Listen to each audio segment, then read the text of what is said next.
Hello, word nerds. Welcome to another episode of The Dictionary.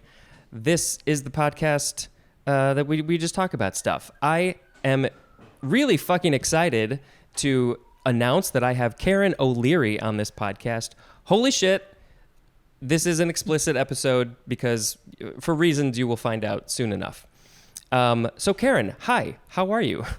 Kia ora, hello. I'm very ecstatic to be here, and it's lovely to be chatting to you, Spencer. It is lovely to be chatting with you. We have actually already been chatting for like almost 13 minutes. I pretended like we had just seen each other for the first time. I know, No. I feel like we've already wasted a lot of our good material. So apologies in advance if this podcast ends up being really boring. It's because we just said heaps of funny stuff before we started recording. And nobody will ever hear it. Rats! It'd just be for the three of us. Yeah. So, Karen, you are, in my eyes, a fucking star, and you are on one of the absolute funniest shows in the world, literally the world. Like a lot of the media in the world is from America, but this is not from America. This is from New Zealand. It is called Wellington Paranormal. Can you just talk a little bit about the show and how you got connected with it? Yeah, sure. So Wellington Paranormal is a spin-off from the movie What We Do in the Shadows, and obviously you guys over there in America have got the What We Do in the Shadows TV show as well.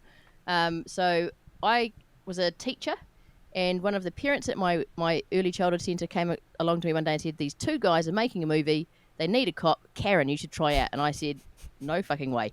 Well, I didn't say that because I was at work, so I wouldn't have sworn. I said, no thank you. I'm not an actor, I'm a teacher. Anyway, long story short, she convinced me to go and talk to her, secretly organised an audition, and I was feeling very sick and hungover, so I was just trying not to vomit. And I was obviously very deadpan, and so I did talk like I would if I was a cop.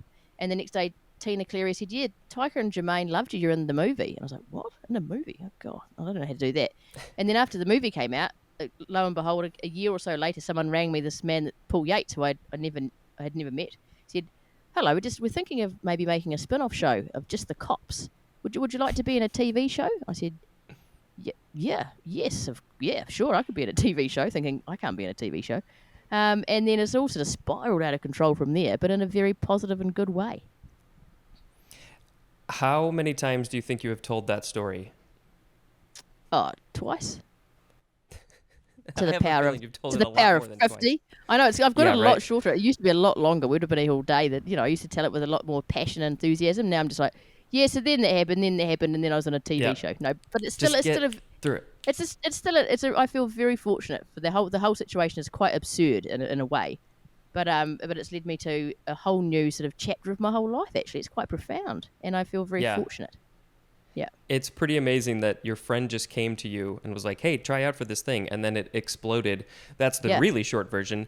What did your friend ever tell you specifically, like what it was in you that she saw? Did she just want to go to an audition and wanted a friend? Or was there something specific about you?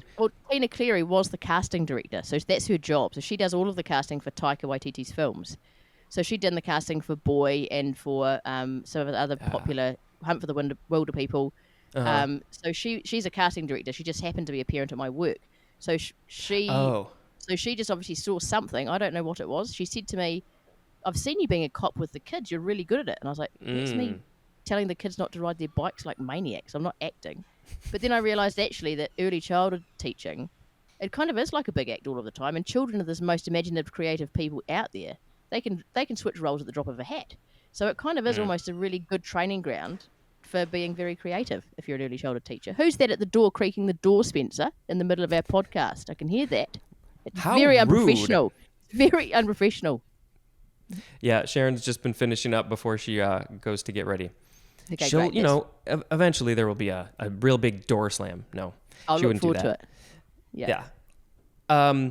Well, yeah, I'm selfishly, I'm very pleased that all this happened because then I got to watch this amazing show. And if you haven't watched it, you got to go watch Wellington Paranormal.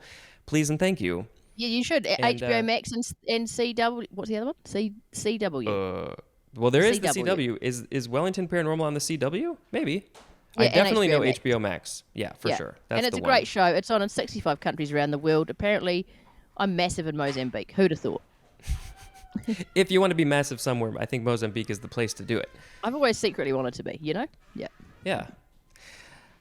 So we are going to read some words, and there's going to be a couple of words. One in particular, when we had you on my wife's podcast called Horrors Talk Horror, because Yes. we're such fans of Wellington Paranormal, we reached out to you to see if you would be willing to be on that show, and you very graciously replied to my Twitter DM and said yes. So we had a great time talking to you, and a certain word that will be told in this episode came up a number of times because you're from New Zealand, and it is, your country has a different relationship to this word than ours does. I thought, Yes. why not have the wonderful Karen O'Leary on for this episode? Yeah, I mean, I think it's always good to have different perspectives on things. Yeah. I think that's where learning can happen, and obviously it's whether or not we learn anything, or whether I just get in massive trouble for talking about this word at length on a podcast. But you only live once. I mean, you have one opportunity to do this. You might as well, what do they say? Go big or go home? I just always say yes. That's my either amazing talent or number one flaw. Everything in balance. I think I'm working on saying yes more. Actually, I do say yes to a lot of things. Maybe I'm working on saying no. But, it's also good to say yes to things. I think it sounds a lot like you're in between now. You're flip-flopping. You're saying maybe. So I think maybe you need to decide. I say if maybe you're a yes. lot. I know. Yeah. You need to decide if You you're a need to yes commit. man or a yes man or a no man. I should check. Do you identify as a man? I didn't even check. Sorry. Yes, no worries. Yes, I do. But always Yes, good to no. ask. Yeah, that's good to Yes, ask. no. I'm trying to. Yes, yeah, that's like the New Zealand version of yeah, nah. We say that's our most common saying. Yeah, nah. Yeah, nah. Wait, but which one is it? Nah? Well, it depends how you say it and what the context is. So, yeah, nah is kind of like you don't want to say no straight away, so you soften it by saying yes first. Ah. Yeah, nah. Nah. But then if you actually do want to say yes, say yeah, nah, yeah. So then you add a year of the high inflection. Whatever's at the end. last. Well, yeah, depending though. Yeah, but it's always yeah, nah. So it's like It's the tone I'd of like voice. I'd like to say yes, but I really want to say no, but I don't want to offend you. Yeah. Do you want to go with the movie to me? Yeah, nah. Yeah, and that means to me you're like, oh, he kind of wanted to go, but he just obviously can't because he's busy. That's okay. I'm not so Yeah. bummed out anymore. Much just like- softer way to do it. Yeah. So no. This is the kind of quality that you get when you listen to the dictionary. People talking about, yeah, nah. I mean, we need to learn. So back to what you said, I completely agree with you that we need to get different points of view. We need to learn. You don't learn, you don't change, you don't grow unless you get these other points of view. There are Absolutely. studies where they say the more diverse a group is, the better it does overall. So Sharon and I love traveling. We love learning about other cultures, and we have been to your wonderful New Zealand. I've been there once. She's been there twice, and it is, if you can go, please go to there. But don't take over, because it needs to be a chill, cool country, I think. Oh yeah, That's but how it just feels come to over. me. Yeah, come over and just if you're in Wellington, hit me up. I'll take you for a beer. It'll be the best of times. Will do. I will take Okay, you great. up on I that. was talking to everyone listening. I mean, anyone that wants to come, I'll take anyone for a beer. Okay. All 50 people who are listening. 50 people? I thought you said it was Yeah. 500,000. Oh yeah, I may have let that slip just to get you on the show. Okay, I've just realised I've got to go now. But it's been lovely talking to you, Spencer. And no, just joking. Yeah. Well, what a perfect way to segue into our first completely related word, which is not related at all. It is the word cumulus. Cumulus. Cumulus. This 10 minutes in is finally when the people are like, oh, great, he's talking about the words. This is what we're here for. Sorry, they've been waiting for this, and we've been rabbiting on about all sorts of things. Sorry, everyone. That honestly, that was my favorite part. Okay, great. Well, it's going to get better. Trust me. Let's go. Cumulus. Give me the definition, Spencer. I need to know what it means. Noun from 1659. Number 1, the synonyms are heap and accumulation. Is a cumulus. I did a hand motion there. Number 2, a dense puffy cloud form, having a flat base and rounded outlines, often piled up like a mountain. And then it says to see the cloud illustration. We did that before. Which we can't see, but we can imagine. And in fact, I'm looking at some cumulus clouds right now at my window. So there you go. Are you an expert enough with clouds to know what Nimbus? you can look at a cloud and say what it? Do you know what a nimbus looks like? Yes. Cumulus. And then what's the other one? There's a third main Cumulonimbus. one. Yes, that is the other one. And then I know that. Okay, I'm not an expert at all, but I do know the names and I remember them from high school. But yeah. That's as much as I know. I know a couple of the names, but I couldn't tell you which one. I don't know. And there's like But I'm just 30 other ones that they don't even teach you about. Well, we don't need to know about those ones. Obviously, that's just excessive. But I think with the cumulus cloud, from the description that you've just given from the dictionary, they're the ones that you draw when you're a kid. When you're first drawing clouds in a picture. Rounded that's the all ones over. I'm imagining. Yeah, it's like the boing, boing, boing, boing, boing, flat on the bottom. Yeah, Isn't yeah. it safe? Yeah. Yeah, So flat I think on the bottom. And then It's puffy. the perfect cloud. Yeah. So I think we've worked out exactly what kind of cloud we're talking about now. And, cirrus, that's another kind of cloud. Cirrus. That's the one. It was like halfway in my brain. Thank Yeah. you for bringing that up. It's okay. Now is the time that we finish that word. Can you please give me a sound effect? I will make the sound effect with my mouth. What? Like a name of a thing. What makes a sound? Like a duck. A duck. Okay. That will now. Ooh. See, I think you win on that one. Thank you. After I read each word and the definitions, I do a sound effect, and that helps to designate when one is done and the next one's starting. And that was actually suggested by somebody who heard maybe one episode, and so I instilled it, and now it is the thing that happens. Okay, great. So you hear the duck. We're on to the next word, everyone. Just listen out for that duck. Bingo. Next word is cunctation.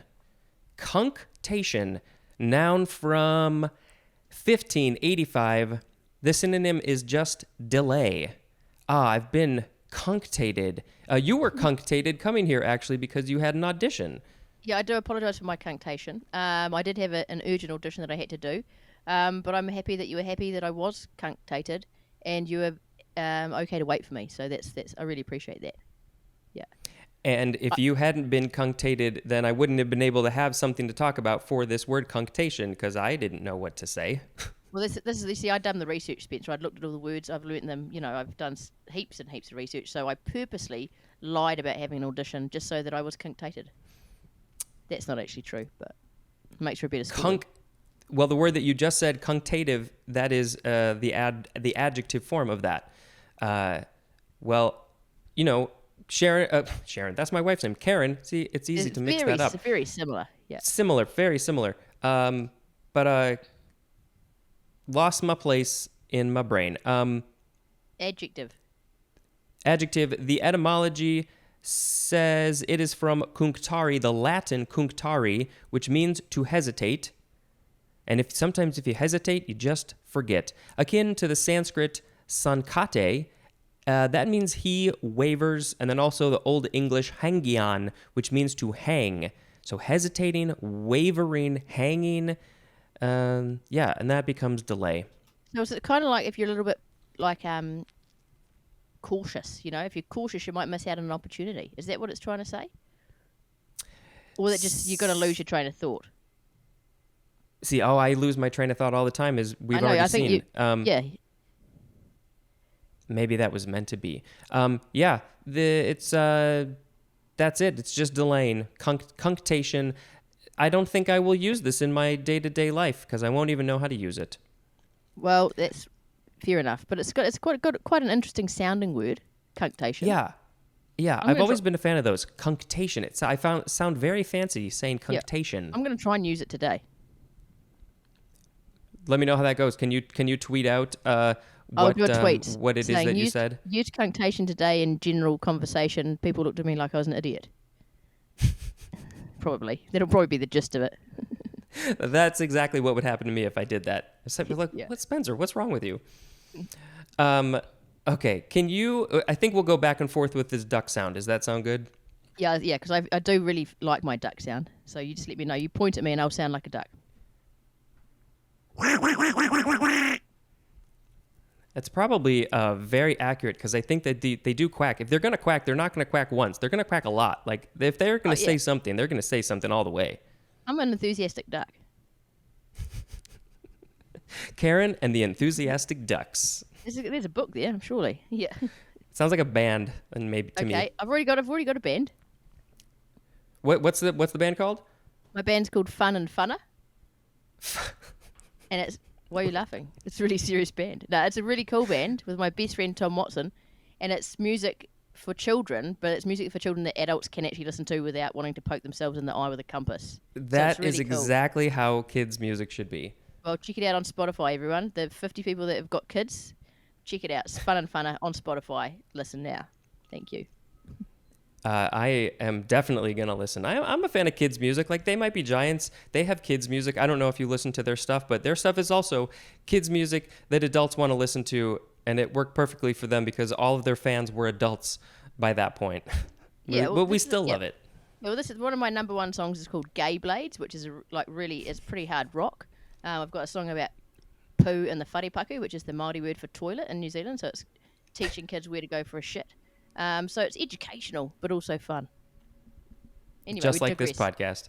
Absolutely. Sorry, I've done the dick noise. I haven't done a dick noise, not in a long time. But we haven't. We've done the duck noise. Now we need to move on to the next jolly word, Spencer. The next word is. This sounded like a host. No, Okay, sorry. like a TV show. No, that was perfect. Next is cuneate or cuneate. It is an adjective from 1658. It means narrowly triangular with the acute angle toward the base.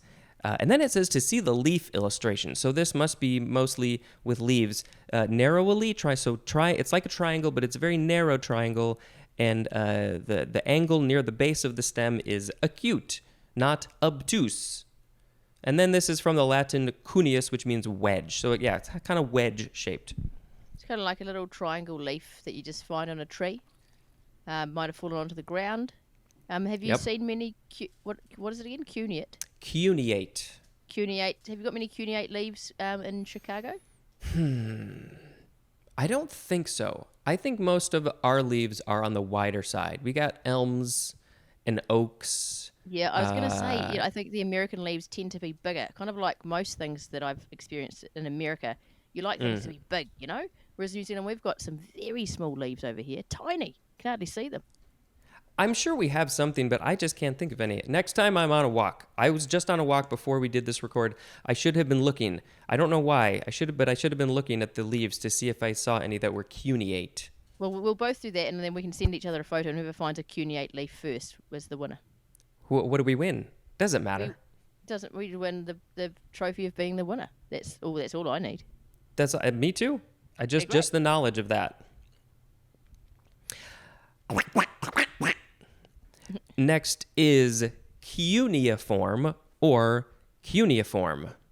I said those the same way. Cuneiform or cuneiform. You got emphasize the first or the second syllable. Okay. It is an adjective from 1677. Number 1, having the shape of a wedge. Number 2, composed of or written in wedge-shaped characters, as in cuneiform syllabary. I think that's how you say that word, syllabary. As in like syllables, syllabary. Yeah. Okay, got Right. it. Yep. What's the syllabary would be all the collection of possible syllables of a thing, of a language, I guess. Maybe? Okay, good. Oh, the syllabary. Yep, got it. Yeah. So The etymology isn't... Go ahead. Sorry, I keep interrupting, Spencer, when you're trying to... No. Actually, I meant to tell you before, if you start to talk, I will shut the fuck up because I will let you talk. So do not feel bad about that. But now I've... well, what have I done? Lost... Conjugate. Contation? Cunctated. Yes, no, cunctated. I've lost my train of thought. Carry on. We were talking about the syllables. Yeah, syllabary. Syllabary or syllabary? Syllabary. I'd say syllabary, but I think syllabary is probably correct. And you've got the dictionary in front of you, so... Well, no, I don't have this word in front of me. But, if you bring up an interesting point, which I have often thought about, which is that a lot of differences between American English and, say, New Zealand or Australian or, English, Irish, Scottish, that world. There's one thing. If you could change one thing between those languages, it would be which syllable is emphasized. And that alone will designate how a word is said in either American English or the other ones. Yeah, I just really want to know, like, we've obviously got aluminium in New Zealand, but you guys have got aluminum. Do you spell it Mm-hmm. differently because you don't even have an I in the end bit? How do you spell aluminum? I believe we do not put the I at the end. And I just realized I completely interrupted your thought about syllabary with my whole emphasis thing. But anyway, yes, I think we do that's spell okay, it differently. Yeah, but I'm more passionate about knowing why you call it aluminum, and also why, like all of those things that you've decided to have a different word for than the rest of the world. It makes, I mean, maybe it's a different perspective, and that's really great. But sometimes I think potentially, maybe you guys could change a little bit too, in terms of your You know what? language. In one area, which is even more than language, I actually agree with you. I partially agree with you. The Yeah. metric system we 100% need to take. I know that doesn't have anything to do with language exactly, Oh, it's the but same. It's the same. It's the same philosophy. yeah. Yeah. Why, when we came over to this country, why did we change everything? They didn't all become better. We could have left a few things. Yeah, look, I can't answer that, Spencer, but what I can say is that the syllabary of this wedge type word, I'm just wanting to see, like, I can't quite imagine how that works in terms of a word. Do you know that bit about the word, making a wedge shaped word? Yeah. What Well, does that mean? you What does are that in actually luck. mean? You are Okay. in luck, young lady, because Great. you have to make a quack sound right now. Thank you. We now have the second form of cuneiform. By the way, which way do you like to say this word? Cuneiform or cuneiform? I'd say cuneiform.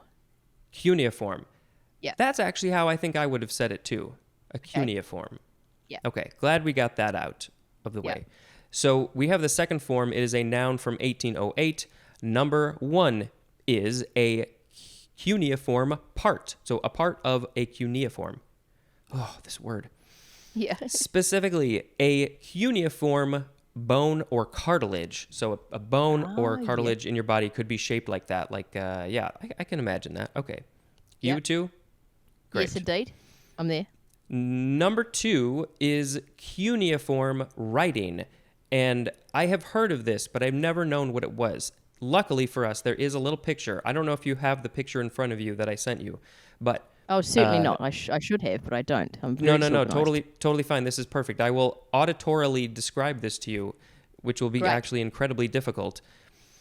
So basically, if I'm understanding this correctly, people many, many, many years ago, I would assume thousands, but maybe just hundreds of years ago, they started creating writing. I think this is like the first form of writing. And I'm just basing this off of what I'm seeing in this thing. Okay. Which is, I don't have any knowledge. They made these little wedge-shaped stamps, and they stamped them into, say, probably clay or something. Yeah. And then they created different shapes of rotating it, and is there a vertical? Is there a horizontal one?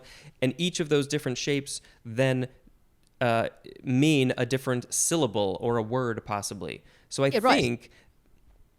So it's like a special code, but it's the origins of word letter making. Is that what we say? I think it is. I don't know for sure, and I will put a link in the show notes if I'll do a tiny bit of research, which is basically just me grabbing a Wikipedia link. Yeah. But I will read a little bit of it because I'm actually really curious. So yeah, I think these are like the early forms of writing. And it's just kind of a genius way to okay, if you want to create something, if you want to take the sounds from your mouth and put them onto a thing, what are you going to do? The easiest thing is probably to stamp in clay. These are like natural things that people had, and they could easily carve a wedge shape. And it makes sense that it's a wedge and not a single line, because then the wedge, it makes depending more on which direction it is, you can see a difference in it. Yeah.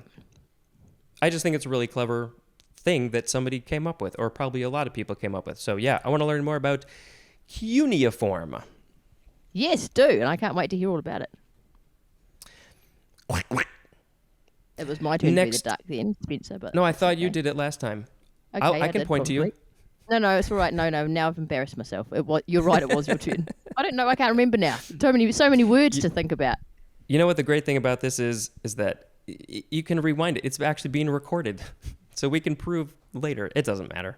So if I ever say, Spencer, I'm busting to go to the toilet, you can just cut that bit out, and then I can go to the toilet and come back. Is that right? Yes, this is absolutely editable, but I would want to leave it in Oh, me going to the toilet. You want me to take my microphone with me to the toilet? Because that's getting a little bit weird now. Just the Spencer. pause. No, well, oh, yeah, yeah, okay, great. You can just have the sound of nothing. Silence. The sound of New Zealand. The sound of New Zealand, which is a beautiful sound. Can you We've put got the all the- microphone by the window? Yeah, I can put it out the window. There's bound to be a fire engine coming past soon. Well, if you have to and- go to the loo, then do that. You know, no, I don't need to go just yet. I was gonna. Well, I will in a minute. later. But yeah, but later. But I was just gonna say the last week when I was here, like there's fire engines coming. I live at at the edge of the city, so I'm in town. Kind of urban. Shit. Oh shit! You've dropped your headphone there. Be careful. And lo and behold, walking up one of the main streets in Wellington, were these people on their horses just trotting on up, and I don't know what they were doing, but they were just walking past on horses. And their horses were doing enormous big shits all over the footpath. Obviously in New Zealand you've got to pick up your dog shit. Those people didn't have massive big poo bags for their horse shit. I was like, this is outrageous. And I was tempted to shout out the window, but I decided not to. Anyway, that's my story about horses. And now on that note, I am... What?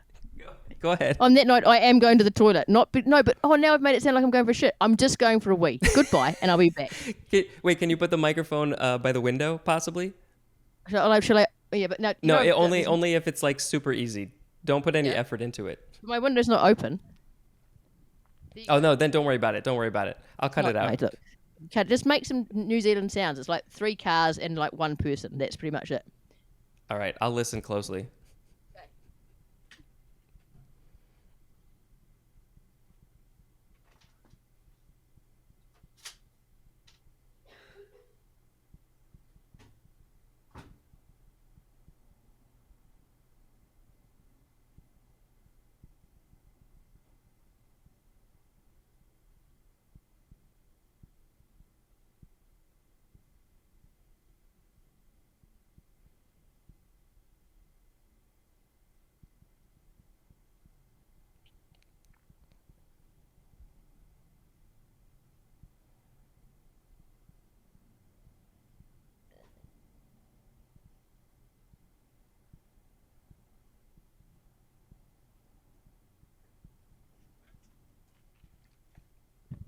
I'm back. Hello. Hello. It's lovely to be back. Thank you for having me. And what It are we is up to lovely now? to have you back. That was like our commercial break. If I had a commercial, I would have put it there. We could make a commercial for my band, Fun and Funner. Listen, tune in on Spotify. No, I'm sorry. I'm not trying to plug it. I'm just being a dick. No, you should. No. If you had to make a commercial for Fun and Funner, what would it be? It'd just be me and Tom being ridiculous and hilarious, hopefully, and saying, hey, if you got kids at home, don't know what to do with them, hey, put on Spotify, put on Fun and Funner on Spotify, and just, that's not a very good ad so far. I'm not selling anything. And your children and you will have a great time. Boo boo boo. Yeah. Yeah. Well, I think now you and Tom should make a recording, and I will put it in that spot, like 10 or 15 seconds. Me and Tom will sing a stupid song about the dictionary. How about that? Oh, perfect. Yes. Brilliant. We got it. If you can get that done in like the next week, that would be awesome. I can get that done today. Oh yeah, it's the beginning of the day for you. I'm not going to cunctate. Oh yes, way to bring it all around back to the words. Yeah. All right, I think I did my quack sound, but I'll just do it again. Okay, the next word is cunner, noun from 1602. Either of 2 rasses, that is spelled W-R-A-S-S-E-S, rasses. Either of 2 of them, a European wrasse with the scientific name Crenelabrus melops, and also B, a wrasse common along the northeastern U.S. and adjacent Canadian coast. So like Maine and what else is up by Maine in Canada? It's what's that? Newfoundland? Is that up there? I have no idea because I'm from New Zealand. So yeah, but there's literally the opposite side. Yeah, so like, isn't Alaska up there? That would be the West Coast. Oh yeah, I know that. I didn't mean Alaska. I meant Washington, D.C. That's D.C. Yeah. That's definitely in that area. Not quite like the way Minnesota. northeast, What about but Minnesota? Minnesota. Where's Minnesota? This is now Geography geography lesson. with Karen Yeah. O'Leary. United Yeah. States geography with Karen O'Leary. Oh, look, it's just yeah. Just My state, Illinois, is pretty much right in the center. It's like a little bit to the right of center, and then Minnesota is a little bit north of us and to the west. So maybe 45 degrees to the northwest of us. Okay, cool. I still have no idea But where any like of those places are. north, Yeah. they do border Canada though. That is Okay, correct. And Ding, ding, Illinois, ding. Illinois. Sorry, can I just quickly ask one more question, just while I'm learning about America? Because this is also helpful You for have me. as much time as you want, whatever you want. Great. I just want to know Illinois. What kind of how would people of Illinois generally vote? Blue. Or is that too topical? Blue. Oh no, Are they the good ones? we get topical here for sure. Okay, If you good. can't get Okay. topical on the dictionary, you can't get topical anywhere. Absolutely. Good. Thank you. We can carry on now with the word. The rasses. And also, what's a rasser? That's my question. It's just RAS, W-R-A-S-S-E. But yeah, no, I don't know what this is. I'm guessing it is a bird. It sounds like a bird to me. Okay. It sounds maybe like a plant to me, but maybe you're going to have to wait till you get all the way to W to find out what a rass is. We have to sit and wait. By this way, the scientific name for the second one, which is in that northeastern region, Tautogolabris adspersus. And nobody knows where this word is from. There's no etymology. So it's just a made-up word. Yeah, somebody just made it up, like Okay, all cool. other language. Yeah, that's right.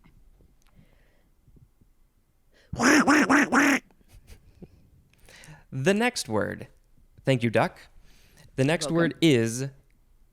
this actually is another word that I feel like Karen might have a few things to say about. But that was an accident. She's here for a different word. This word is an accident. It is the word cunnilingus. And also, interesting. You can also replace the G with a CT, and it would be cunnilingus. And I have never heard that before. This Neither. First of all, it is just a fun word. I think we can all agree on that. I'll agree on that. I don't know. I've got no idea what it means. I'm looking forward to the definition so I can learn more about what this cunnilingus thing is. Well, we all will learn together. It is a noun. Yes. Noun from 1887. Oral stimulation of the vulva or clitoris, or as some people might say, clitoris. What's your preference? Clitoris for me. The Clitoris. emphasis on the first syllable. Yeah, that's New Zealand. Yeah. I think it's American too, actually. Maybe that's one of the ones that we share. Is it? Yeah, okay. In terms of the emphasis. I don't know. So anyway, Let's Karen, see. I'm getting excited about this word now that I'm starting to learn about it. It sounds good to you? Okay. For some reason, I feel like I've got an affinity to this word. I'm not quite sure why yet, but let's explore that. This is what we're here to explore. Definitely. Why we are compelled to things. I don't know. We'll never find out, maybe. But we might. We might. We may. We'll find out. The whole definition is just that. Oral stimulation of the vulva or clitoris. And that's a very simple definition. Doesn't go into details. There is a little bit of... Doesn't tell you how to be good at it or not? No, there's no description. There's no advice. To speak of. Advice. Right, okay. Yep. No. If you were coming to the dictionary for advice, suggestions, tips, and tricks... If I was coming to the dictionary, that probably would be because of cunnilingus. It's possible, yes. I didn't even... Did I say that? Was that a slip that I didn't even... Yeah. No, cool. If you are coming to the dictionary... Yeah, that's because I'm reading the word cunnilingus in it. And I'm like, this word is hot. Also, I don't do that. Is it just dumb to say, oh, Karen, why do you feel an affinity to that? Why does this sound like good to you? I think it's not dumb, Spencer. I think it's a good clarifier question. And I think the word, it sounds great to me because I very much enjoy it. I enjoy receiving it and giving it as a lesbian. I think it's a word that just really suits me, you know? I feel at home with that word, even though, like most of the sexual words that relate to activities between people that identify as women, I'm not sure that I love the actual sound of the word. Mm. You know, like I think, like let's think about the opposite. So if you're going to get a blowjob, you know, kind of a strong, powerful act, something that makes you feel a bit hot, a bit sexy. Cunnilingus, oh, I wouldn't mind a bit of cunnilingus right now. Not quite as hot and sexy. Do you know what I mean? Or do you think that? Or do you think it sounds sexy to say, No. Hey, baby. Hey, baby. Do you feel like some cunnilingus tonight? It's like, well, have you never said that to somebody? No, I have not. Because I know they always want it. No, only if they do. You don't want even it need to in a ask. consensual way. Yeah. No, but I would ask. Right. Consent's important. I do ask all of the time. Yes. But just not with the word, you know? I ask with my, in other ways. Eyes? Yep, eyes, things, body language, yeah. But Yeah, also, sorry, I'm going to have a quick aside because you've asked me a question about cunnilingus, and you can ask me more. My life is an open book. But I've got a question for you just quickly. I know we're not talking about blowjobs, but why, and I remember thinking this when I was a teenager, why is it called a blowjob? You don't blow anything when you're doing that. It doesn't make any sense. I wondered the same thing. Why isn't it called a suck job? Why? Or a lick job, or a licky sucky job, or like I don't know, whatever. You know, I'm pretty sure there are some people who have said licky sucky. Yeah, I think you're right. But anyway, let's move on. But let's go back to the good one, cunnilingus. The good one that doesn't sound good to you. Yeah, I just feel like there could be a better, stronger word. Yeah. Yeah, I mean, there is one phrase. I will quickly just say, though, the word sounds more clinical, more scientific. It's not, it's the, because it is literally that. It is the scientific word for this act, which I will say the etymology. But, I lost my train of thought. What you said, something right before that. About what?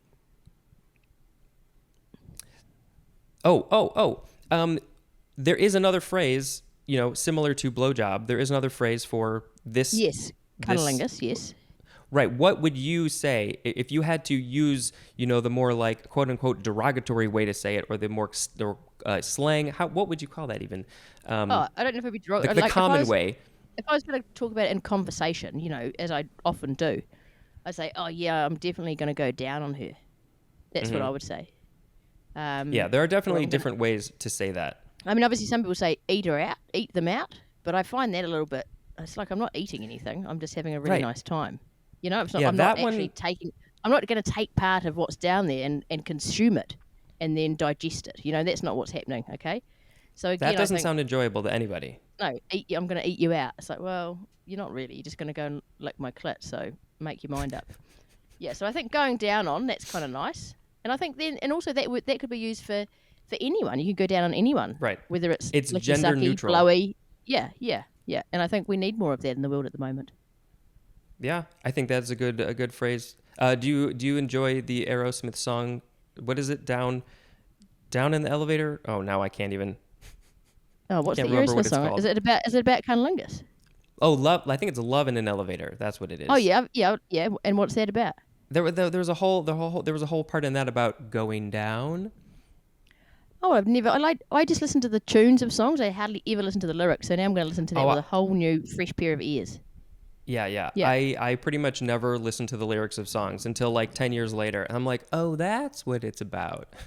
Yeah. Well, what about that song Watermelon Sugar? Because that's about this very thing, isn't it? What's the name of the song? Watermelon Sugar by Harry Styles. I think I know that one. Yeah, I'm not good with popular music, but I can sort of hear it in my head. Yeah. I was Should I put in a little clip here? Yeah, you could. Yeah. Oh, no. Do it. You can sing. No, I can't remember it. I'm not going to. No, I can't. I should have just asked that in the first place. Yeah, you should have. But that because I didn't realize I had no idea what that song was about. There's like watermelon sugar. What does that even mean? Apparently, it means cunnilingus. Man, when you really listen to the lyrics of a lot of songs, you start to see that and just sex all over the place. And it's not a judgmental statement. It's just you just listen and you're like, wow, that's about sex. That's about sex. That's about sex. It's like everything. Yes. So why is that? Because it guides everything. Why is there not more songs about sports? There should be. Weird Al has a good song about sports. Weird Al, yeah, of course, yeah. And I mean, Tina Turner, Simply the Best. I always thought that was about sports. Simply the best. Bow, bow, bow, better than all the rest. I mean, yeah, well, I don't know. What are the words? Is better that than all that's the rest. Then I don't know any did more they of the just words. repeat that? And No, also me I neither. realised why I think that's about sports is because it was back in New Zealand, here in New Zealand, it was used as the rugby league anthem song for the NRL. Oh, So I've so you associated it with associated sports. sports to it, Yeah, yeah, which suits me because I like sports. but it also sounds right. Simply the best, like it's competition, it's sport. That makes sense. Yeah, exactly. So there you go. Tina Turner's song about sports. Love it. And it is dubbed into law. Yes, good. Thank you. Okay, the science-y part of the word cunnilingus is from the Latin, or it is a Latin word, and it means literally, it just means one who licks the vulva, because it is from cunus, which means vulva, and then lingere, which means to lick. Also, there's another similar phrase, cunolinctus. This is the CT version. That is from Yep. cunus and linctus, which is the act of licking. So it's literally licking the thing that is the first part of the word, the vulva, the cunus. Yeah, which also because obviously it used to be called a cunny, didn't it, back in the olden days? Oh, well, I would have thought that cunnilingus came first and then cunny next. Did Oh, well, people say that? I would agree with you now that you've said that. So yes, correct. What, who, is that still getting used in New Zealand? Is that like a No, slang no, no, way no. to That's say just it? like that's just like in old-fashioned books and stuff. They always refer to it as a cunny. Hmm.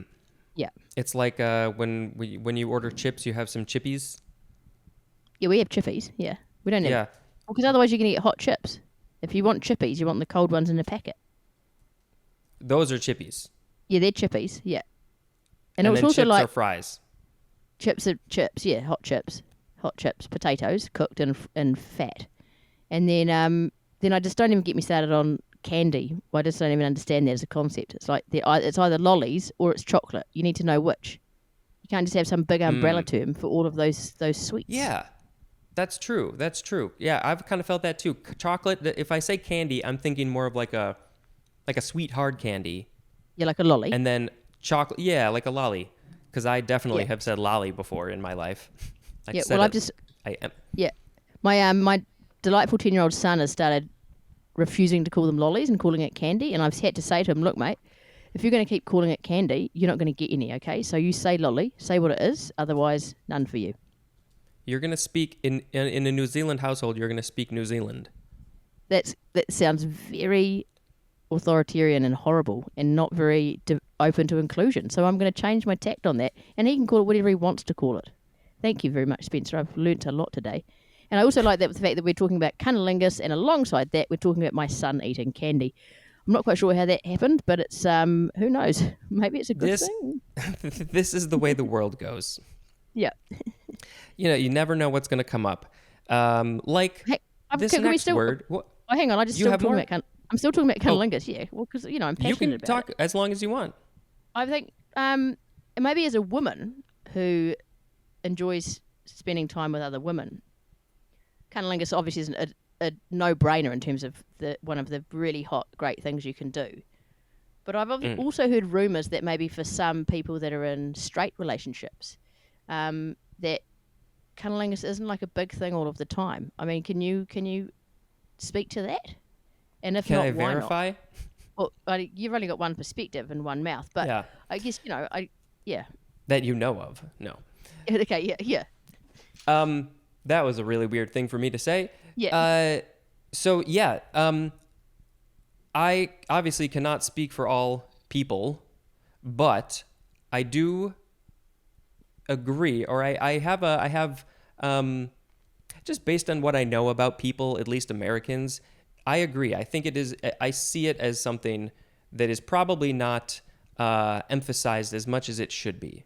Not Yeah, not to say that there aren't people who obviously do, of course. all genders and relationship types, but yes, I think in the, well, no, yeah, we're specifically talking about straight. That was what you asked about, right? Yes, yeah. Yeah, And I it's guess yeah.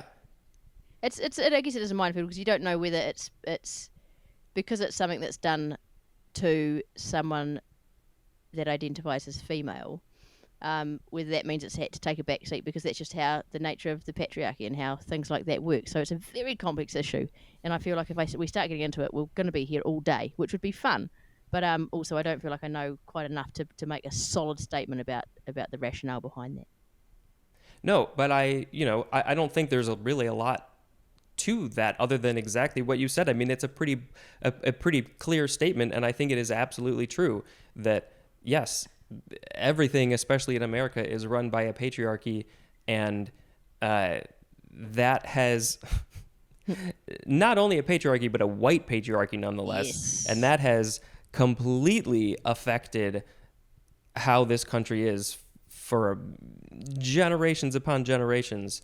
And yes, that very specific example is absolutely one of those, that there's a selfish, I don't know, generalizing as a man, there's this selfish pull, and maybe you need to put some effort into the people around you, maybe first the one who you are with. Well, I'd have thought that makes for better sex in the long run. That's a nice pussy you've got next to you. Oh yes, this is Audrey. That was Audrey, perfect say hello. timing. It's actually a cat. yeah. People that are listening, I wasn't talking about an actual pussy. Oh, well, I was talking about an actual pussy, but not like a... What? Sorry, didn't help that her name is Audrey and not like my other cat, which is Bailey, which is much more cat-like. Yeah, Audrey sounds like you do have a woman next to you showing me her pussy, but Right. that's not the case. It's a cat.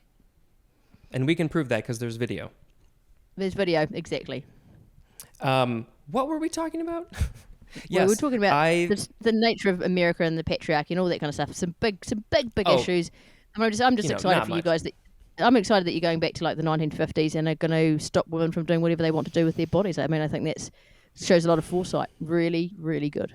Nah, just joking. I think it's terrible. We really have some forward-thinking people in power today, don't we?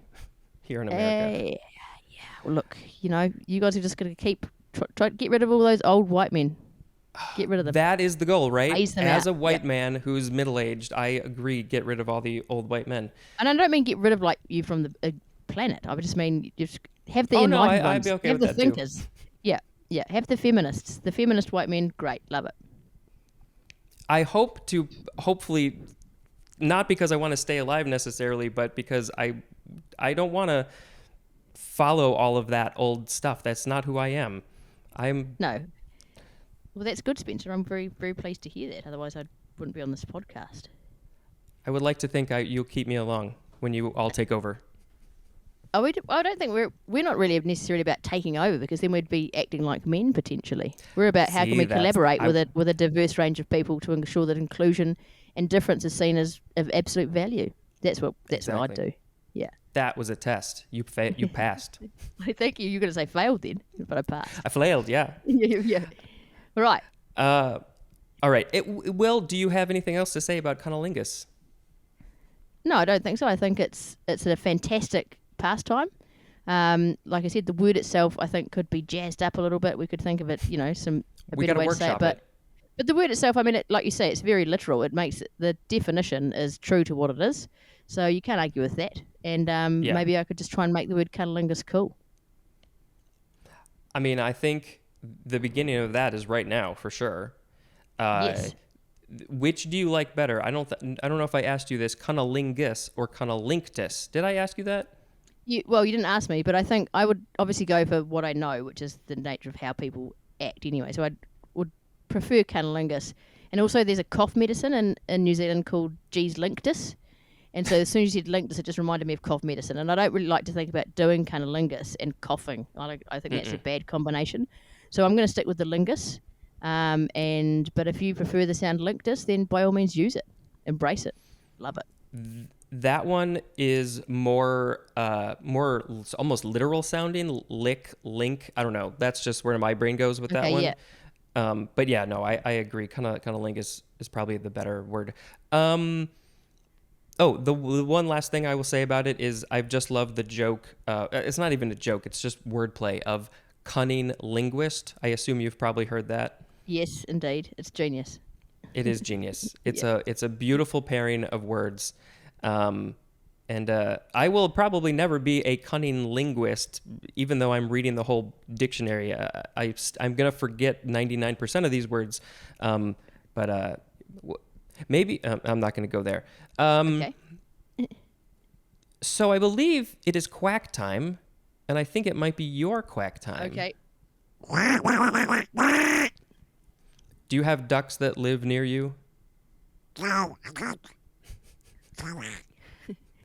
You and my dad could have a Donald Duck off, because ever since I was a kid, he would do the Donald Duck voice, and I could never quite do it. I could do better than most people, but it was very difficult to actually get words out. So that was very impressive. Oh, I can't. I need to practice. I haven't practiced since I was a kid, but I'll get It's there. really Anyway, hard on the throat. Yeah. I use the side of my cheek to do it. Yeah, that's how I do it too. But it's Yeah. hard to get words out. I'll try later, maybe. Okay, Maybe great. when we Sorry. get to duck. Ooh, yeah, that'll be a good one. Good. This word is the first form of the word cunning. It is an adjective from the 14th century. Number 1, dexterous or crafty in the use of special resources or in attaining an end. And examples of the special resources are skill or knowledge. We have an example. A cunning plotter. Ooh, I'm going to plot some heist movie. Wasn't it to show that as their example, they didn't have a cunning linguist? Because that would have been perfect coming straight after cunning linguist. They missed an opportunity there in the dictionary. I don't know who was writing it, but they weren't a cunning linguist at all. Fucking idiots is who's writing it. Absolutely. Chumps. No, I have actually, I have praised them on multiple occasions. I have also said, that doesn't really work for me. I have said that too. Not. It's more my own personal opinions. I don't like it, but they're technically accurate. Whose dictionary are you using, by just out of interest? I not for any particular reason. I have chosen not to divulge that. It's not right. a secret, So but I I want to keep it more vague. Just it doesn't matter. So we don't know if book it's it is. Webster. We don't know if it's Oxford. We don't know if it's Colin. It Right. could be any of those Officially, people. I've told some people, but officially. But the thing is, it's very easy to probably figure out. It's not like it would take all that much effort, I don't think. And it's not like I'm trying to hide it, but I just feel like it doesn't fair matter. enough. Okay. Then Yeah. ignore that question. Carry on with that cunning conversation. Expunged it. So yes, cunning linguist would have been a perfect example to put here, and they really missed an opportunity. And I'm hoping that the next version of this will have that in there, because, come on, It should. it's obvious. Yeah. It's obvious. It's not even cunning. It's just sensible. It's right. It's just the logical thing to do, really. Yeah. Yeah. Number 2 for cunning, displaying keen insight, as in a cunning observation. I like observing people, but I don't know if I've ever made a cunning observation on somebody. It kind of makes you feel like you're doing something a little bit sneaky if you're being cunning, don't you think? Oh, yeah. So if you're cunningly observing someone, I feel like you're kind of stalking them, maybe. Yeah, that's probably not something to do. No, not unless the other person likes being stalked. Again, it's all about consent. You've got to ask people, would you mind if I stalk you? They say, sure. Then stalk away. Make some cunning observations of them and their behaviours, But otherwise, I just say, yeah, steer clear of that. I 100% agree. If you're going to stalk, do it with consent. And if they say no, you got to respect. They didn't give you consent. You got to respect that. Absolutely. But maybe you can throw in the rule of whenever I'm done with the stalking, you need to stop stalking. Yeah, right. So if you've said yes, and then you're like, okay, now I'm actually getting sick of this, then you've got like a safe word. Right. Or just a word, like stop it. That's actually 2 words. Yeah, no, stop. but I often call 2 words 1 word here. Yeah, stop. Stop. Yeah. Oh, that's all you Yeah. need, just 1 word. Yeah, so It's I think... very simple, short, easy word to say. It's It is unfortunate easy to a understand. lot of people, and again, we're going to go back to this. Well, it's hard for me not to go back to this sort of patriarchy kind of society that we live in. Me too. A lot of people don't listen to the word stop, though, do they? Which is problematic. And so really until we can is. get people to actually listen, I guess that word is a word that should be powerful and have a lot of weight. It still sometimes means absolutely nothing to some people, which is a real shame. I think we need to bring back the song "Stop in the Name of Love." Yeah.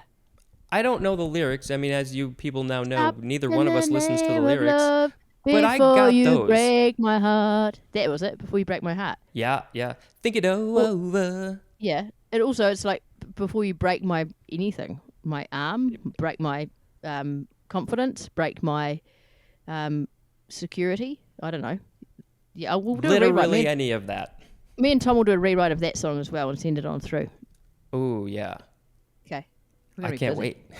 Ooh. Good. Literally 10, 15 seconds is all we need. It's short Okay, and simple. That's all the you're way getting. my songs are. Okay, good. That's all you're getting. Okay, number 3 for cunning is characterized by williness and trickery. Oh, no. It's not williness. Oh, I was going to be like, yes, willingness. This is great. I was like, what is that word? That would have been spelled with 2 L's. This is 1 L, which is wiliness. Oh, Yeah. yes. Makes more sense now. Way more sense. Characterized by wiliness and trickery, as in cunning schemes. I have never done a cunning scheme. I can guarantee you that. Oh, I feel like I've done heaps of cunning schemes. I can't talk about any of them, obviously. But they were really cunning, and I got away with heaps of stuff I shouldn't have. So, yes. That's like, I was way too good of a kid.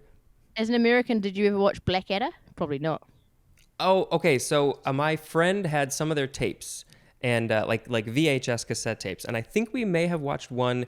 I am definitely a fan of that type of humor, British humor, that era specifically. But it just never got around to it. I always wanted to watch it for like 30 years. I've wanted to watch it, but I haven't. Well, I just remember one of the most famous quotes on that, and I know I'm gonna get it wrong now that I've said it, but it's like Rowan Atkinson says, "I've got a plan so cunning you could put a tail on it and call it a weasel," and it was just the funniest thing at the time. I mean, saying it just now, just by itself, not that funny at all, but at the time, it was hilarious, and I remember saying that as a kid. I've got a plan so cunning you could put a tail on it and call it a weasel. Put it because weasels are cunning, I guess. Yeah, and they're wily. Very wily.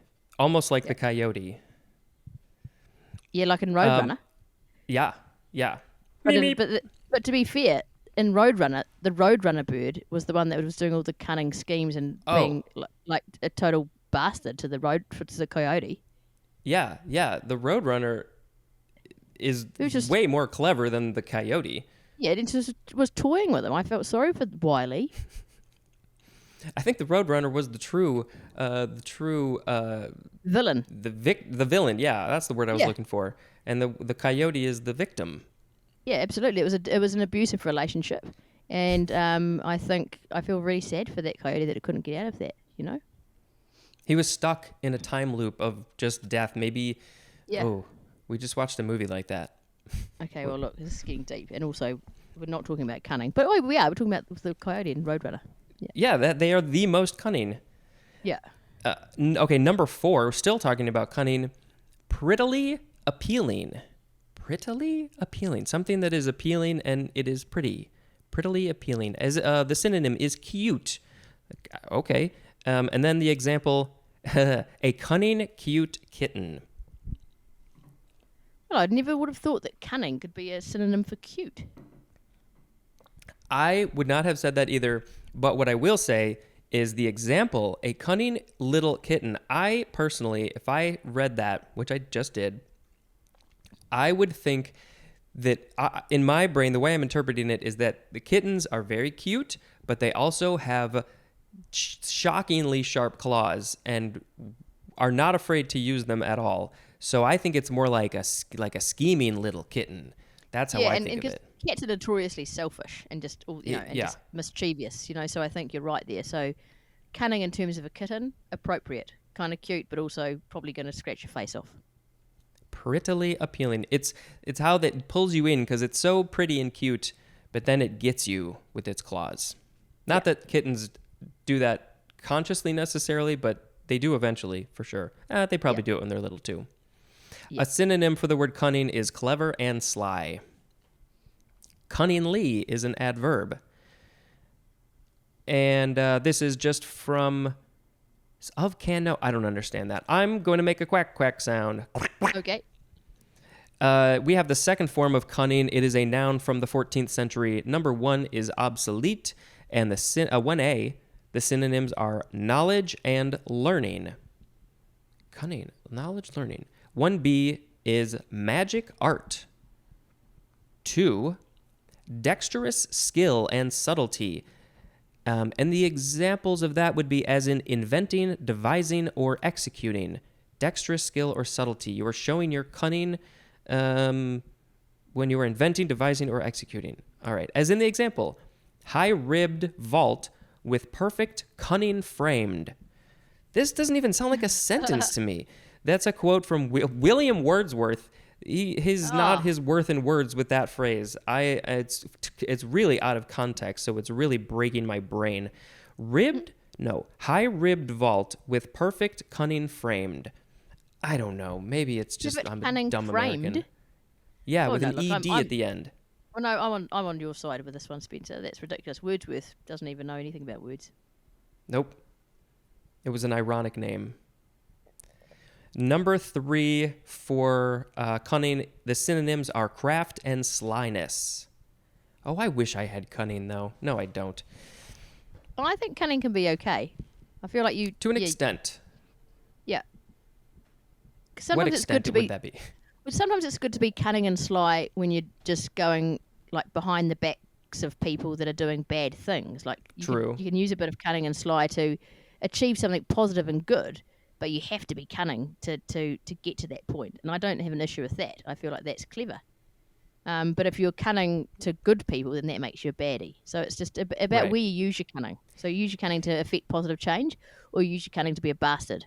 And I guess I'd choose the first one. I would too. I would be right there with you. I plan to be right there with you. And yeah, it all depends on context. You know, who is doing what. And you know, the weird thing about that though is that, and this gets into a whole other thing, which obviously we don't need to talk about, but I think about this, which is, you know, even the people who we say are doing bad things, in their own mind, they're the hero of their own story. That's the phrase. They think they're doing good, but really, to me, it just is selfish. Absolutely, yeah. Hey, Spencer. Enough. I'm going to have to listen to my window again. I'm just going to get myself a drink out of the fridge. Is that okay? Yeah. Okay, great. You know what? I'm going to get some more water myself. Then let's take it's drinks break. We're having a drinks break here on the amazing Dictionary podcast. We'll be right back, refreshed, rehydrated, and ready to talk more words. Thank you. Ready and break.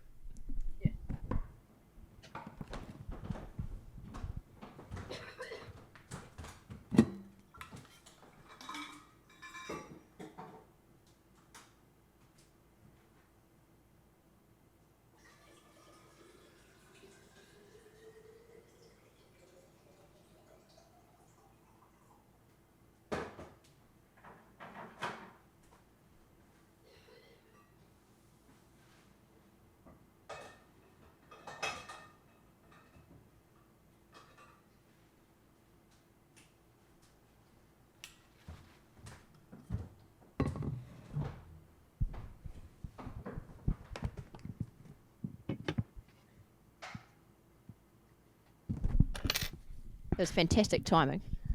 Fan-fucking-tastic. We sat down at basically the exact same time. With our drinks, what have you got? Water? That's good. And I've got myself a beer. Yeah. So that's great. Cheers. What time is it there? Late. It's very Not late. judging. Not judging. No, it's after. It's almost midday. Oh, yeah, no, that's fine. And also in isolation. You know, come on. There is no time when you're isolation. What? Sorry, go ahead. I was just going to say there's no time when you're in isolation. It's just all hours merge into each other. Yeah. I'll probably go to bed at 4. There you go. You live like a 28-hour day. Yeah. I forgot what I was going to say. So if somebody had to take over this show, my first choice would be you, Karen O'Leary. Not that you would want to. It's because I talk too much, isn't it? No, it's because you talk the right way in my brain. Well, then that's surely the right way in most people's brains. Obviously. There is a synonym for the word cunning. It is the word art, which I think is very interesting. So, I need more context. Are you going to provide me with any? Nope. I can't really think of any. That's sort of the thing. Cunning and art. I don't know. Does it feel like is that a little weird to you? Potentially, but maybe is it because to be cunning you have to be somewhat creative in your thinking and creative in your actions, and so you're trying to do things in a way that's not expected. And I guess art often is things that maybe other people have never thought of, or I don't know, it's just a very creative pursuit. And so it's thinking outside the square or outside the box or outside whatever it is you're in, like an egg or whatever you want. So maybe that's how there's that relationship. Yeah, that's kind of how my brain was going, that it is an art form to be cunning. Yeah. That's why I've always said kittens are arty. Yeah, absolutely. What did you say? That's why I'm so good at being cunning, because I'm very artful. Yeah, exactly. And also very good at playing yourself as a police officer on a TV show. Hey, look, I've told you that is high quality acting, that it's nothing to do, it's not at all the same as me. It's exactly the same as me. That's because it's because I'm a method actor, so I'm like Jared Leto and all those other people. Like I'm very demanding, obviously, but also I've been living this character for 43 years. Like my whole life, I've been getting ready for this role of playing myself. I mean, that's commitment. You knew it from the moment you entered out into the world. You knew that you had to play this role all those years later. Absolutely, and to be fair, it's been a role it's required a lot of change. Trying to work out who you are as a person is a very complex thing. So there's been lots of iterations of Karen O'Leary, but I feel like I'm finally getting to one that I quite like. So hopefully she sticks around for a while. Yeah, you lived her backstory in real time. Yeah, it's going to make a great movie one day. Gosh, I've made some mistakes. Yeah, I mean, I think that sounds like all of us, right? We make a few mistakes. Oh, yeah, but I've made more than most people, I think. But also, I think the good thing about my mistake making is that I hope that I learn from my mistakes. I think some people make multiple mistakes and learn nothing, and I don't think that's that positive. But I think if you can make mistakes and then realize why you've done it and whether you need to change something or not change it, I think that's where the value of mistake making lies. I 100% agree. I've thought about that a lot as well. That you need to learn from your own mistakes. Adults will try to teach kids the things that they've learned, and they do an okay job at that. The kids are only going to listen so much. But yeah, as you're living your life and you're getting older, the best way to learn and grow is to make mistakes and go through it, and then learn from make an effort to learn from it. Because if you don't, then you're just going to keep on making the same mistakes over and over again. Yeah, or you just end up in a very, I should say boring, because some people like a very stable, society-approved lifestyle. And if that's for you and it rocks your boat, then fuck, do it. That's great. But you don't want to get to the end of your life and then be like, I never really did any of the things I wanted to because I was worried about making a mistake, or I was worried about being viewed in the wrong way by the rest of society. I think that's a real shame. Well, I think you and I have made a huge mistake today. No. Yeah, I know. I've been thinking it the whole fucking time. No, this is either going to be the best thing ever or the worst thing ever. And from my point of view, it's the best thing ever. Okay, great. In my point of view, it's the worst thing ever. So let's go. No, just joking. All right. It is your turn to make a duck sound. Okay. I loved how rhythmic that one was. Thank you. No, you don't have it up in front of you. I will read the next one. It is the word. I'll let you say the word if you want. Da da da da. I think it's the word cunt. Yes, it is. I love the fact that we're making such a big deal out of this. It shouldn't be a big deal. On the one hand, it shouldn't be, and on the other hand, it should be, right? Yeah, it's a complex issue, like most issues are, especially if you're someone that thinks about them. Yeah. Exactly. Okay, let's talk about cunt. I'm keen. It's a noun from the 14th century. One. Okay. This one, it says it is usually obscene. That is the context that is usually in. That's it depends on your context, right? I bet a man wrote that dictionary for starters, so let's just scrap that. Very likely. Yep. So this one is the female genital organs, and then also sexual intercourse with a woman. Whoa, I have not heard that. Sexual intercourse with a woman is called cunt. That's. Oh, I haven't heard that either. Have you? You didn't hear that? Okay, I just want to No. make sure that I'm not crazy. No. I didn't know you could say, "Oh, I had a bit of cunt." You can. So You're allowed. we can both say that, can't we? Sure, if it's true. I mean, people lie. Well, it's but true yes. for me. Is it true for you? Yeah. Right. Yes. Yeah. Okay, great. And then, okay, number 2 is, oh man, usually disparaging and obscene. So you can see, I mean, this is a largely American book. There are British words and New Zealand words and Scottish words every once in a while, but very clearly this is, in that context of America. And I'm not saying that to like make excuses. I'm noticing this as like, oh, are there not other? Anyway, we should probably just finish this and let you talk because you are the expert. Am I? Okay, great. No pressure. But no, I think even hearing those, I mean, yes, sometimes in New Zealand, and I think we'll get into this more, the how obscene the word is has slightly changed. But still, for a lot of people in New Zealand, cunt is like the worst version of a swear word that you can use possibly. So it still does have that very negative connotations attached to it in general society, like it does in America, I guess.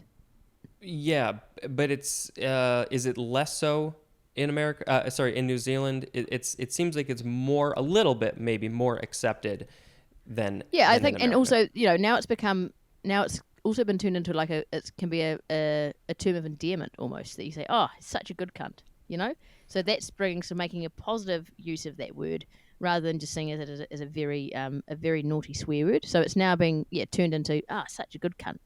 Which I think is positive, and I think it's such a great word. Why would we not want to use it? And it's the one word that I think, one of the words that I think do relate to genitalia that biologically, again, I'm just wanting to be careful because obviously people have, it's not about their gender, but it's about their, anyway, this is a complicated thing, but I'm just wanting to clarify that we're talking about vulva, clitorises, vaginas, and that's cunt.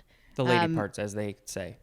Yeah, but then they might not be. Because there could be a man that has exactly those parts as well. So yes, that was actually the worst possible thing I could have said. Yeah, it was, but that was good. It made my point, which is really great. So I appreciate that. You're welcome. And now I've done what you do, which is lost my train of thought. So that's great. So I don't know what I was going to say. I totally took you I'm off sure track. It was great. You were talking about it doesn't matter your gender if you have those parts. And I was going. That's what I was going to say. Sorry, that the word cunt is one of the few words that are used to describe those parts of the body that actually is really satisfying to say and sounds cool and sounds good. Again, like cunnilingus compared to blowjob. Like, you don't really want to be going around saying, oh, come on, look at my vulva. I mean, it's just not, and I think there's been research done on this, that the words that sound good to us, and I'm sure you know this, they start with a hard consonant, they have a gooey kind of a vowel in the middle, and they end with a strong consonant. So like shit, fuck, dick, cock, and there's all of the bits that describe male genitalia, they're very often those kinds of words, whereas all we've got as people that have got female genitalia is cunt, and it's been turned into this really bad, naughty, disgraceful word. But again, that's because of bigger issues, I guess. But I feel like we should be able to say it, and it should be great, and people that have cunts should want to use that word because it feels lovely to say. Just like all the other ones you said. Yeah. Especially shit and fuck. Yeah, that's right. Wow, I said those so properly. Okay, I have so many thoughts in my brain, and I need to see if I don't forget them all. So first of all, we have to finish the number 2 definition. It is the 1A definition for the word woman. So in this context, usually disparaging and obscene, yes, 100% that is true. Calling a woman a cunt in that, other than the context that you're mentioning, is definitely, that. Sorry. Hard to find the words for that, but it does not make me happy, and it doesn't make you happy, I can imagine. No. So I absolutely agree with what you said about the emphasis. It's a much better sounding word than the act of licking it, cunnilingus, is very different sounding. But what's interesting to me about that is because it is basically it's the most scientific, I think, of some of the other words. And maybe some of them are, when you're talking about the dick, like cock and dick, right? Those I don't think are particularly scientific words like penis. But here, it basically means female pudenda. So it's that's the region we're talking about. It's not a slang or obscene word or something that means something else that, has been evolved to mean this. Somebody just turned it into a bad word, and I don't understand why in the first place. Because generally speaking, it was female genitalia. So we certainly don't want to be talking about that ever. But that is interesting that it's the most scientifically correct. It goes back to the patriarchy. Term. Yeah, so exactly. Why do we call it a cock?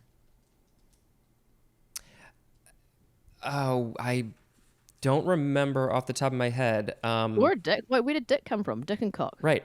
I think I've read these, at least the cock one. I think I read the etymology, but I don't remember it. And then dick. Obviously, haven't gotten to that one. Wait, you're pushing us forward into the D's. Let me see if I can. No, that's totally fine. But I think the cock is strut. No, that's not etymology. Let's see. I'm trying to see real fast if there's something. I don't know. It's just a sound. I think the bird and other stuff like that being strong as a cock. I don't know. Strutting around with your cock out. That's probably Yeah. Yeah, but it is interesting, isn't it? How, again, like obviously these words are words, but it's society and how we've framed all of these things, which have decided how they're viewed by society, which is either negatively or positively. So it's like I read a funny thing on the internet the other day, which is, why is it that you say you've got to grow some balls, and having balls is all about being really tough and cool, and if you're a pussy, then you're really weak. And it's like you flick a guy in the nuts, he's on his knees. Whereas a woman can give birth to a whole human being out of her pussy. So how does that even make sense? It doesn't make sense. Yeah. No. So, I mean, we've just got a lot of things wrong, and it's about sort of, undoing some of that wrongness and trying to shift perceptions. And I say the best way to do that is to start using cunt in your everyday language in a really good, positive way. Yeah, especially in front of your bosses. No, I do absolutely agree with you. I think that's one of the great things about, I think it's all or most of the more English, why am I blank? I'm feeling really dumb right now. The English under the crown, would that be the term for your country's? The Commonwealth? The Commonwealth. That's the word I was looking for. Yes, because there's obviously there's a lot of similarities in those countries that have evolved over decades. Yeah, because we've all been colonized by England, and all of our indigenous peoples are treated like shit. Yes, the oh boy, don't get me down that. I know. Sorry, we're starting so many important, massive topics. There's too much to talk about, Spencer. That's because they need to be talked about, and every single time I come up to one of these things, I will say whatever I feel like I can say within a little bit of level of knowledge, Aboriginal. I talked about how the fact, how terrible that is. So, I encourage this discussion, even though it gets serious sometimes. So yes, the Commonwealth I feel like it's much more appropriate in those countries, and that I think is a really great thing. That I don't know if it was a conscious thing that somebody started to actually put it more in common usage and to make it more of a positive thing, because it should be, but it somehow happened over there earlier than it's happening over here. So yeah. Yeah. So what happens if you say cunt in America now? Is it just you don't do it? It's just really bad. I would never do that. People would look at me unless it's like in a stand-up routine. People would look at you, and it would not be good. And it depends on the context, like you said. Like it depends on who says it, and but I wouldn't do that unless I was like with a couple of people who I felt very comfortable with. I wouldn't feel comfortable doing that. But to you, I would call you a good cunt. Exactly. Oh yeah, and I think I think as well, like it for me as a obviously as a woman that likes cunt, trying to use it in a really positive way. Hang on, how am I gonna explain this without being very rude? Oh, see, it's a tricky line, isn't it? It's a fine line to tread. But also, you But I just think got to go for it sometimes. you just got to go for it. Like I just think it's okay to be able to just say, look, fuck, if you're, no, I don't know if I can, because otherwise my partner might listen, and then I might be in big trouble.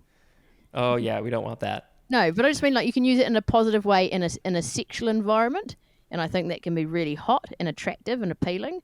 And whether men could use that too, as long as if they were in a straight relationship, whether they could start to incorporate that in their hot love making. I think it's a word that should be used more in a really positive way, and so that can be in a sexual way, or it can be in such a good cunt, honestly, really cool, rather than being this disgraceful, disgusting, dirty word, which I think again it speaks more to the people thinking that than it speaks to the word itself. 100%. Yeah, that's literally, I think what you said is probably literally true. People just thought it was this gross, disgusting thing, and I think religion. I don't want to go into that thing, but I think that plays a big part in it. So yeah, is there like is there like a hashtag that we can put out there for this? Yeah, no, we hashtag just start cunt. using it in normal language. Wait, hashtag cunt. Hashtag cunt. Yeah. Hashtag bring cunt back. Hashtag cunt for Hashtag life. the cunt never left. Cunt for life. Yeah. There's so many Right. I could make up. Yeah. It's great. In the spot. How many? Yeah. Oh boy, cunt lover. No. I think unless you have anything else to say about cunt, did we cover it all? I think so. I mean, it's like you said, it's a contentious thing, and obviously people have got different opinions. But I just think it's a very good, in terms of just the word itself. It's an amazing word to say, and it should be able to be used in a positive way for people that want to use that word to describe other parts of their own body or parts of other people's bodies. So let's embrace it. It's like, don't bring your own stigma and ruin someone else's experience of using the word cunt. Hashtag embrace the cunt. Hashtag cunt for life. I will proudly use that. Do it. Okay, I will. When I tweet about you being on this, I'll should I put that in the tweet, the hashtag? You do whatever you like, and I'll just wait for my DMs to fill up with people saying, Oh, you're yes. you're such a good cunt." No, I don't care. I don't care about that. I haven't said anything. But you are such a good cunt. Thank you. I appreciate that. It's a very nice thing for you to say. So thank you. Oh, that reminds me. What did we just watch? Is something is about being human being. What movie did we just watch? There was something. Just something is about being a good human being, and that's all life is. Like, just be a good human being, be a good cunt. Yeah, but it's like, but so many people fuck it up. Like, why have we got so many people that are just like obsessed with being absolute fuckwits? That's the problem. And I'm sorry again, I'm going to have to hang on mostly men, people that identify as male, people that identify as men. Generally speaking, you guys just got a lot of work to do, but you're doing the work, Spencer, and I appreciate that. So good on you. Keep it up. You're a good cunt. And anyone else that's listening, just be a good cunt. Have a great day. And with that, we will read our very last word, there are a number of definitions, but we will get through it. Right. I think it's my turn to quack. It is your turn. And the word is cup. The first form, noun from before the 12th century. Number 1, an open, usually bowl-shaped drinking vessel. It's shaped like a bowl and you drink out of it. I feel like I 2A. know what a cup is. Yes, it's good. Cup. Yes. If you didn't know what a cup was, I'd be maybe a little bit worried. Yeah. A drinking vessel and its contents. So the glass thing, the thing, and then the stuff inside of it is also called a cup. 2B, the consecrated wine of the communion.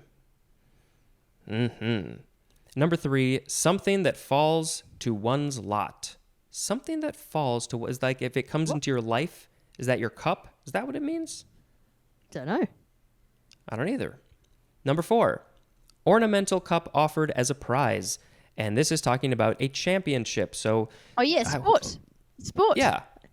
I've won cups before in the past. What cups have you won? What's it called now? I can't remember it. When I was playing football, there was the something cup, the Kelly Cup. It was the Kelly Cup. We mostly got kicked out. Actually, I don't think we ever won it, but we were in the competition. Hey, that's better than most people, right? Yeah, exactly. Yeah, lots of you guys went in the Kelly Cup. I was in the Kelly Cup. Yeah. I was never in no cups myself. What about the so Dave? that was. Go ahead. Yeah. I was just going to say, well, there's lots of cups around the world, aren't there? The Davis Cup. You Americans love that, the Davis Cup. Do we? I don't know. Yeah. Okay. You're not a sports guy. Is that? Are you? No. The America's How could you Cup. tell? What about the America's Cup, which we've won all the time, which is hilarious because it's called the America's Cup, but we always win it. And is that football/soccer? No, that's yachting / rich people, rich white people sailing their stupid big boats and spending billions of dollars. I definitely No, don't know anything about those. Yeah, but I don't want to. I don't want us to win that, but we do and spend heaps of money on it. So Oh. it's Anyway, Yeah, there are definitely lots of cups. I think isn't it with racing? Don't you get a cup in racing? And then there's the Stanley Cup in hockey. And, the Stanley Cup and ice hockey. Yeah. Yeah, things just keeps on getting bigger and But bigger. what about something. is the Super Bowl a cup or is it a bowl? They've Americanized it and made it bigger than a cup. They've turned it into a whole bloody bowl. Is that what they've done? Right. No, a cup's not big enough. We got to make it a bowl. Right. A cup is bowl shaped. Well, why not just do a bowl? Yeah, It's bigger and better. No, actually, I think that they have a bejeweled football. I don't even know if it is shaped like a bowl. Well, we've got to get to the bottom of this at some other stage. Yeah, that it doesn't make any sense to me. But yeah, lots of sports have cups, is what we have come to the conclusion of, right? Absolutely. Yep. Number 5, something resembling a cup, as 5A, a cup-shaped plant organ. I know sometimes the leaves look like cups. Maybe other ones do. 5B, As opposed to, so I just want to say, as opposed to what were the other leaves? The triangle leaves. cuneate. Cuneate. Yep. See, there you go. I'm just Yep, always trying to yep. bring it back to. Yep. I've been learning. I've learned a lot today. There we go. Cup. There's cup-shaped, and there's the cuneate leaves. Yeah. I have learned a lot too, actually. Good. 5B, an athletic supporter reinforced usually with plastic to provide extra protection to the wearer. Oh yeah, like a jockstrap. Yeah. I don't believe I have ever worn one of these, as we have already shown. I am not a sports person, so I didn't play enough sports to need it. I'll tell you a funny story just very quickly. I used to go and watch my dad play cricket. Have you ever heard of the game cricket? Oh, yes. I don't know all the rules, but I've watched it. Yeah, so anyway, I used to go and watch my dad every Saturday morning when I was a kid. And you've got all the gear. I used to love playing with the gear and stuff. And I got out this thing which I thought looked like a Darth Vader mask. And I was like, whoa, this is cool. And I had it on my face. And I was breathing Darth Vader with this thing on my face. And then my dad came back from wherever he was. And he's like, what are you doing, darling? I said, I'm being Darth Vader. He's like, I don't think you want to put that on your face. And then the next minute, Bernie Brown went out to bat and he got that thing that I'd used as my mask, put it down his pants, and I thought, I didn't want that on my mouth after all. You were how old? I was probably about 6. Oh, my God. Yeah. Anyway, that's a story about cups, sporting cups on your face. Don't do it. Please don't do it. But you have a specific memory of this. This is not like one of those where your dad told you the story, but you No, remember I this. remember it. I remember it vividly because I I'm remember sorry. that they had a beat him in bat and it's got the triangle. Yeah, I can remember the whole day. Yeah, it was great. Yeah. Oh, it's a good story though. It's a good story. Thank you. It's a great story.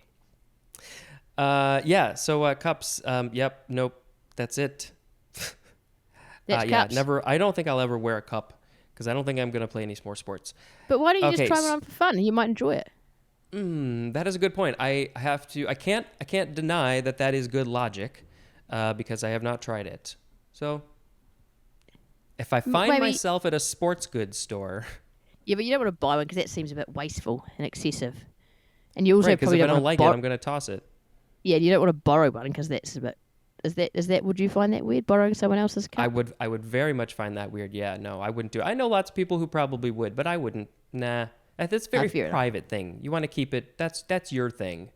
Keep your cup to yourself and your Yeah. penis in your cup. Hashtag keep your cup to yourself. Yep. Okay, I won't. I'm not gonna be that hashtag guy who's hashtagging things all the time. We Hashtag are gonna. 5C, either of two parts of a brassiere that are shaped like and fit over the breasts. Oh yeah, I know those kinds of cups. You've heard of that?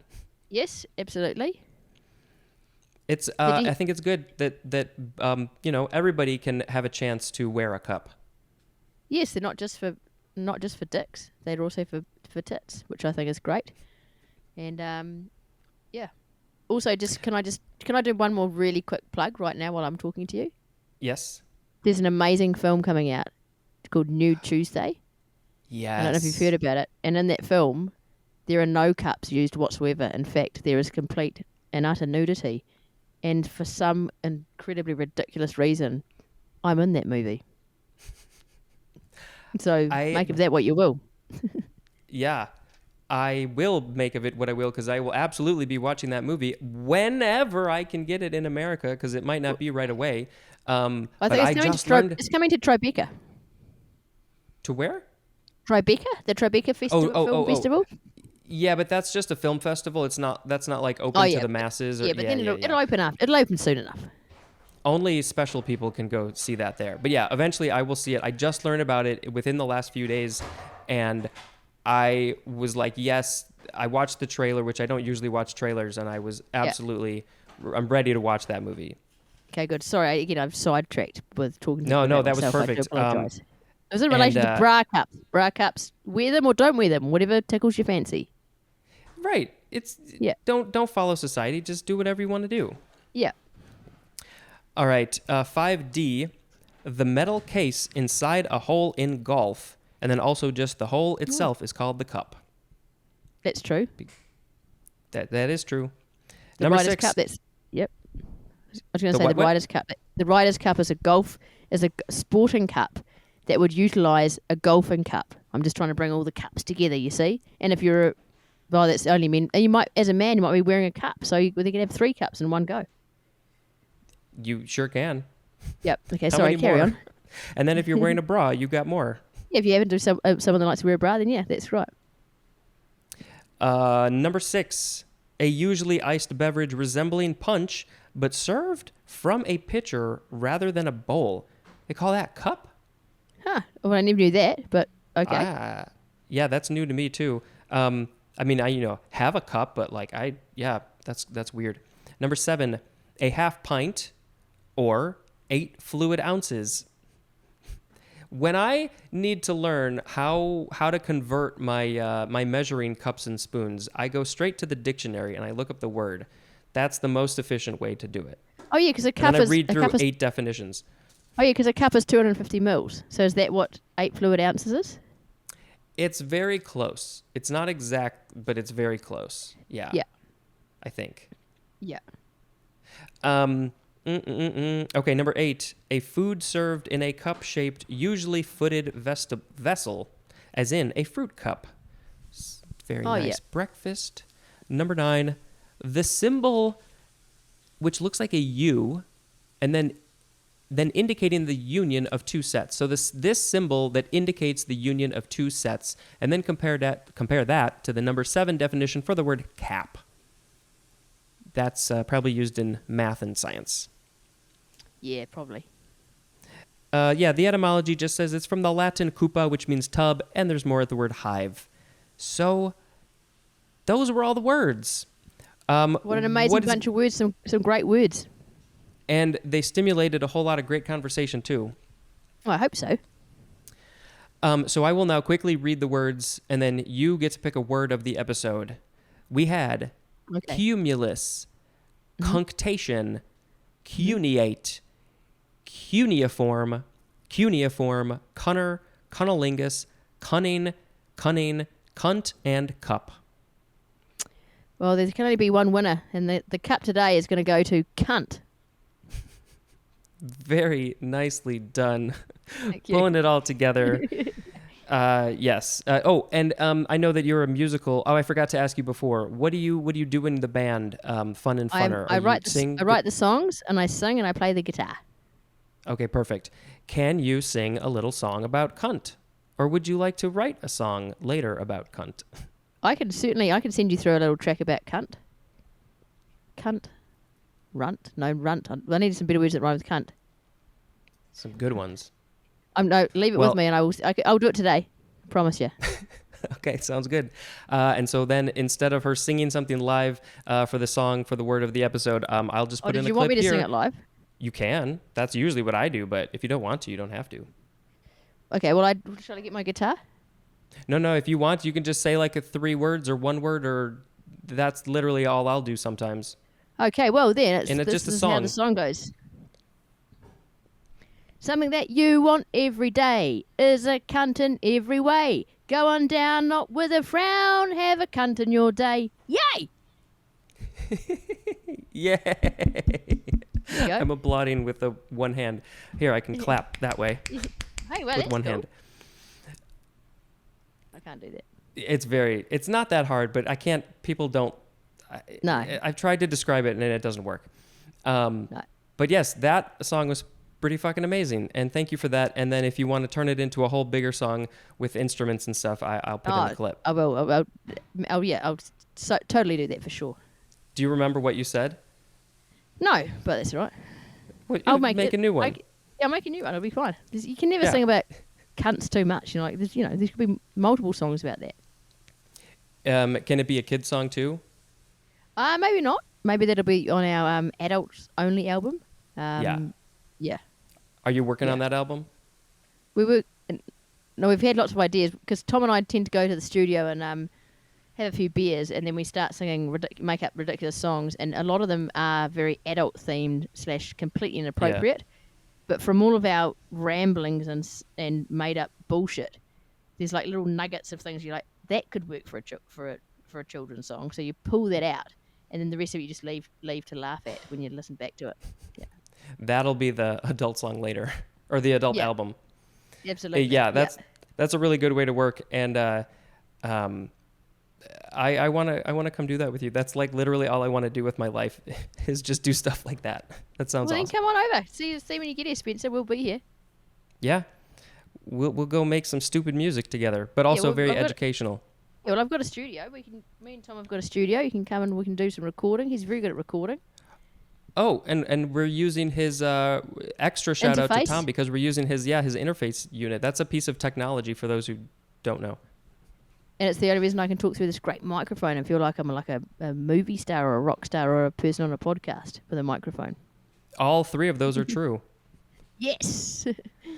Yeah. Well, I think that we have done all the things. Just lastly, do you want to, I guess we didn't do all the things. Do you want to do any plugs? Do you want to talk about what's going on? You already mentioned a few things, but I know you got more. So many things. I feel like, no, I don't want to talk about myself anymore. That's terrible. It's so not New Zealand. So, just thank you very much for listening. I hope someone enjoyed it. And if you didn't, then tough shit.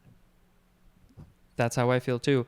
And then I'm just going to close it up by saying thank you very much for listening. And until next time, this is Spencer dispensing information. Goodbye.